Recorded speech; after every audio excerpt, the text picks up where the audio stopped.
io sì, tifo Udine sempre, Udinese, a prescindere da chi la amministra, pertanto una città viva con turisti ma con bambini, famiglie che girano fa bene al cuore. Le luminarie quest'anno insomma mi pare che siano anche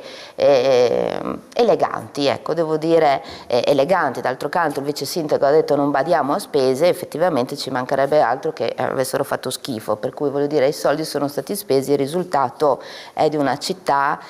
accogliente, la pista di pattinaggio, anche ieri sera l'ho vista, quella è proprio la location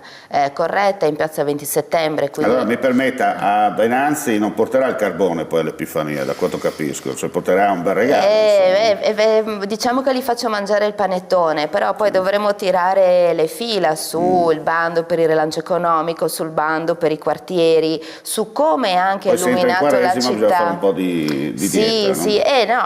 bisognerà vedere come saranno le illuminazioni il prossimo anno, perché come ha illuminato la città, se il prossimo anno farà un bando non parteciperà nessuno, visto che ha fatto figli e figliastre. Comunque balli sempre sui 100.000, no? 99.000 abitanti, siamo sempre lì, non ci sono cali drastici come ci sono in altre aree interne o aree della periferia, quindi è una città che attrae sicuramente persone che vi lavorano, persone che magari studiano, persone che vogliono viverci, professionisti e quant'altro, ed è sicuramente un motivo, diciamo, di migliorare con una relazione amministrativa e tenere comunque sempre d'occhio la fragilità, il sociale e cercare di rendere questa città ancora più a misura dei cittadini, persone che vi abitano, magari forse più del turista, chi